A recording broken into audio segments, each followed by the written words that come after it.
All right, boys and girls, ladies and gents. We are in lesson 8 today.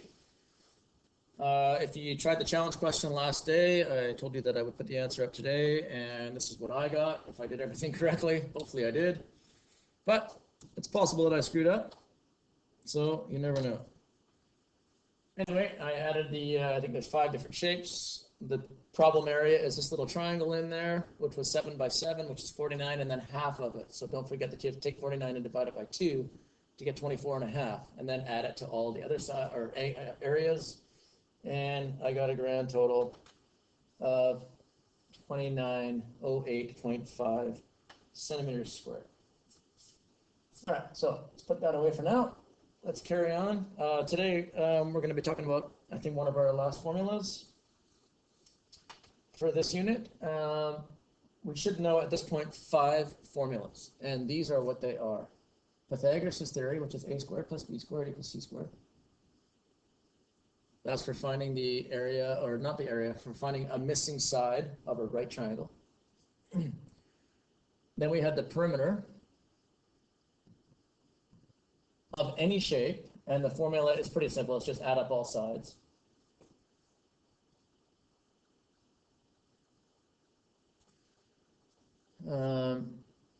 Then we had the third formula, which was the area of a rectangle, which was length times width. So that was for all rectangles and squares. This was a right triangle. Our next formula was the area of a parallelogram, which was base times height, which is very similar to the rectangle. And our fifth formula, which was the area of a triangle, which was half of base times height. Remember, the height has to be going straight up and down. It can't be the angled one. Today we're going to talk about our sixth formula, and it is how to find the area of a circle. Probably you've seen it before. So we have some delightful circles. The formula does come from breaking the circle up into little pieces of pie, little tiny slivers of pie, and then making really a rectangle. If you put all the slices of pie together, you will eventually make a rectangle out of it. If you made really, really small pieces, and you'd get almost a rectangular shape, which would be a length times width. But rather than prove that to you, which I would usually do, I'm going to go straight to the formula itself, which is right here. Pi r squared. That means you take pi, which we know is 3.14, times it by the radius, which is halfway across the circle, squared. So you times it by itself. So that's 3.14 times 7 times 7, which is 49. So you're going to need your calculator. You're going to have to type all that stuff in, and in the end, you're going to get, again, a total of 153.9 centimeters squared. Don't forget that you've got centimeters squared. I know you're thinking it's a circle. Why would I put squares in it? But again, that's how many little tiny squares would fit inside of a circle this size, and each square would be 1 centimeter by 1 centimeter. So again, the radius squared, that's the key here. Radius is halfway around the circle, as you remember, or halfway across the circle. All right, so here are a couple sample questions, pretty basic. If I usually start by writing out the equation just so that I get practice in memorizing it. So pi r squared. Guppy, if you're out there, you can make a rap out of this. R in this case is 4 squared. So that's 3.14 times 16. Again, that's 4 times 4. And that's 50.24 centimeters squared. So not super difficult, just got to memorize the formula, which is the biggest part. So the next one here, again, the radius is 6. I'm going to use the same formula. Area is pi r squared. Pi is 3.14. Radius is 6 squared. That's 3.14 times 36. Which with your calculator is 18.84. That can't be right. I must have screwed that up. 3.14 times 36. I did. I only hit the 6 and not the 36.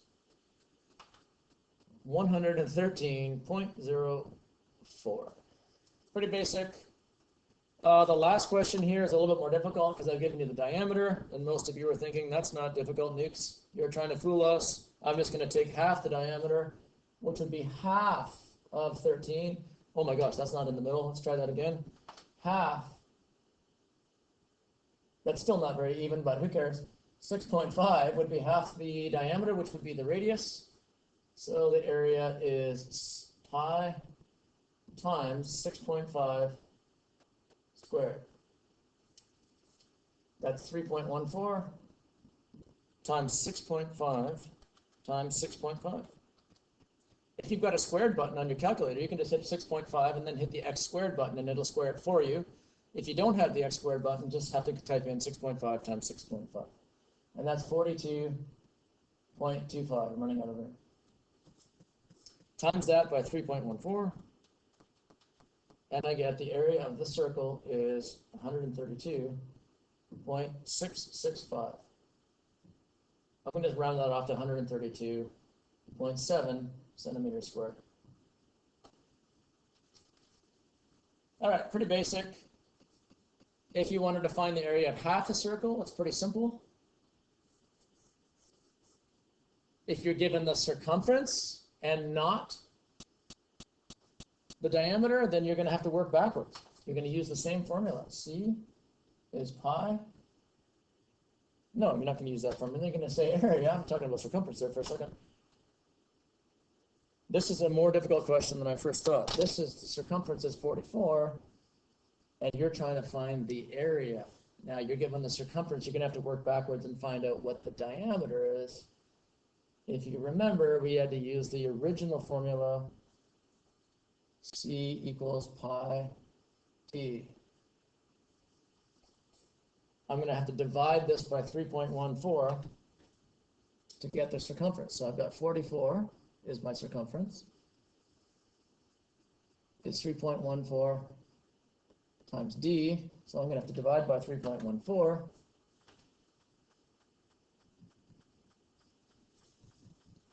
And I got 44 divided by 3.14. 14. So d is equal to 14.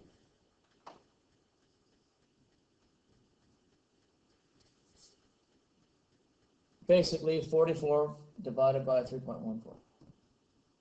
Now that I found out that the diameter is 14, I know that the radius would be half of that. So half of that would be 7.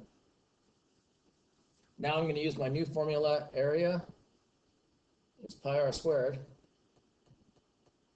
which is 3.14, times the radius, which is 7 squared, which is 49. 3.14 times 49. And with my calculator, 49 times 3.14 is 153.86. Now that would be the area of the entire circle, but the yellow section is only half of that. So I'm going to now divide by 2. And this area is in fact 76.93.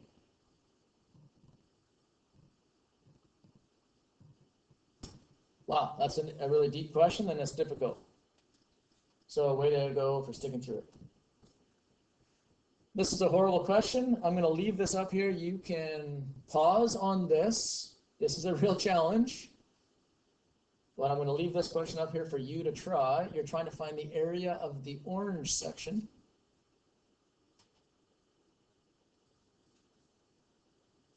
So that means you're going to have to subtract the area of this white circle and just find the area of the bigger circle. The only number that's given to you is 62.8.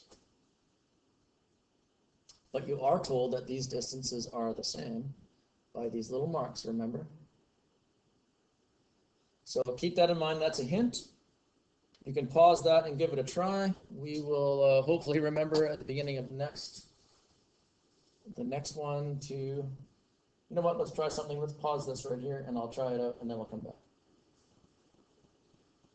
All right, we came back. I paused it, figured it out, found the area of the large circle to be 314, found the area of the small circle to be 78.5. I did that by taking 62.8, dividing it by 3.14, and that gave me a distance across here of 20, which meant that this was 10 and this one was also 10. And then I used 20 as the diameter for this circle, which gave me a radius of 10.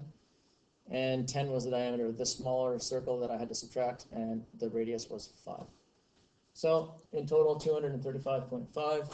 If you got that, way to go. You are a superstar. Anyway, that's the end of today's lesson. I will have a worksheet posted as well to go along with this. Cheers.